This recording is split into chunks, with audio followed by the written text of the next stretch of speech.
What is up, guys? Welcome back to the channel and to another WWE 2K19 hidden feature episode. As always, covering some of the rare, specific, unique, or even hidden feature in this year's game that you might not necessarily know about. But before we get into it, if you guys want to suggest any features that I should be covering in an upcoming episode, make sure to leave your suggestions down in the comments below. And also make sure to elbow drop it if you have been enjoying these hidden features episode. Without being said, let's get right to it, and we're taking it to the Princess of Staten Island, who seems to have some words of her own on certain entrances. And this hidden feature comes from James Gates, as he ended up indicating that if you put Carmella in a tag team and then put that tag team to have a Rusev Day entrance, you will hear Carmella's entrance voiceover. Upon some extra research, Rusev Day tag team entrance is not the only one, and basically any tag team entrance that has voiceover or that involves a microphone, you could hear Carmella do her NXT voiceover. So if you do it for entrances such as the Usos from 2014 and also the New Day, you're gonna be able to hear Carmella do her own introduction. Now, a lot of you guys may be asking where exactly does this voiceover comes from, and for some apparent reason the game recognizes that there is voiceover involving whichever specific entrance, so it takes the Carmella NXT entrance audio and puts it into this tag team entrance. And if it is something that you guys want, you can of course change Carmella singles entrance to this Carmella NXT entrance, as it is already in the game.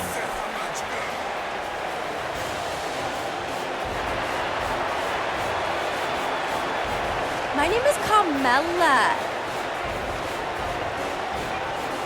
and I am the Princess of Staten Island, and the most fabulous diva in NXT. My name is Carmella, and I am the Princess of Staten Island, and the most fabulous diva in NXT.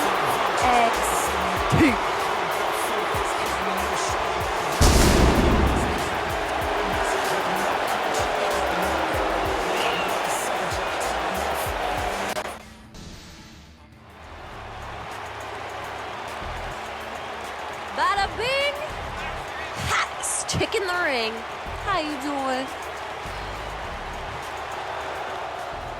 Moving on to some other features, and this one is coming from Ryan, as he ended up indicating that you're able to remove face paint by changing the opacity. Now, this is something that is not new in this year's game, but I know there's a lot of people that might not necessarily know about it. Now, there is some exceptions to this feature, as you are able to do it for the Ultimate Warrior, the Ascension, and also Demon Finn Balor, but unfortunately we are still not able to do it for certain superstars like Sting and all of his versions, as well as Goldust. Hopefully one year we're able to do it for everyone. Up next, we're taking it over to some special commentary, but some really special one, because it is about someone who is not in the game but definitely should be, and that is Tommaso Ciampa, because when you play as Johnny Gargano versus Andrade Cien Almas, the commentary team does emphasize how important Tommaso Ciampa is in Johnny's Gargano career and also feud with Andrade Cien Almas and the impact that he actually made. Now, if we could just get Tommaso Ciampa pop out of nowhere, that would be great, wouldn't it? Johnny Gargano to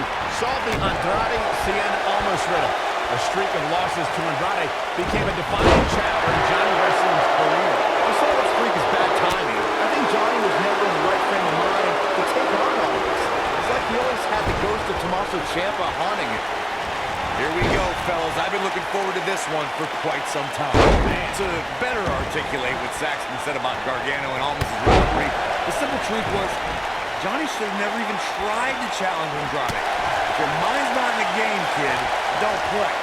Corey, Johnny's mind and heart were all in when he was willing to put his career on the line for the NXT Championship.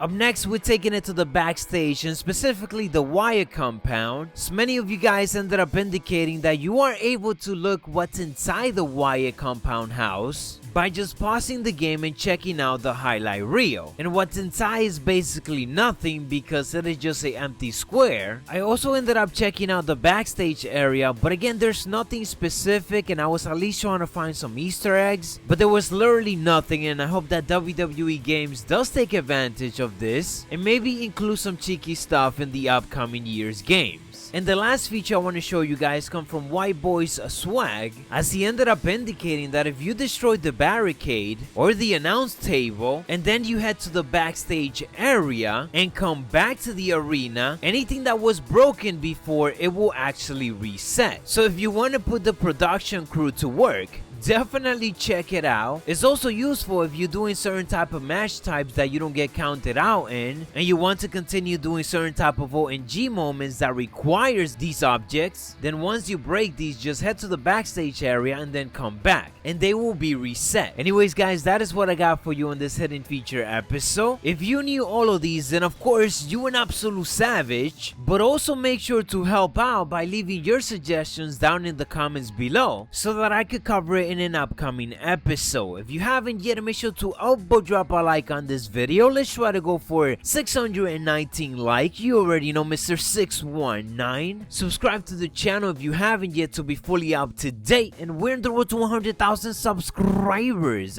Macho T, dig it.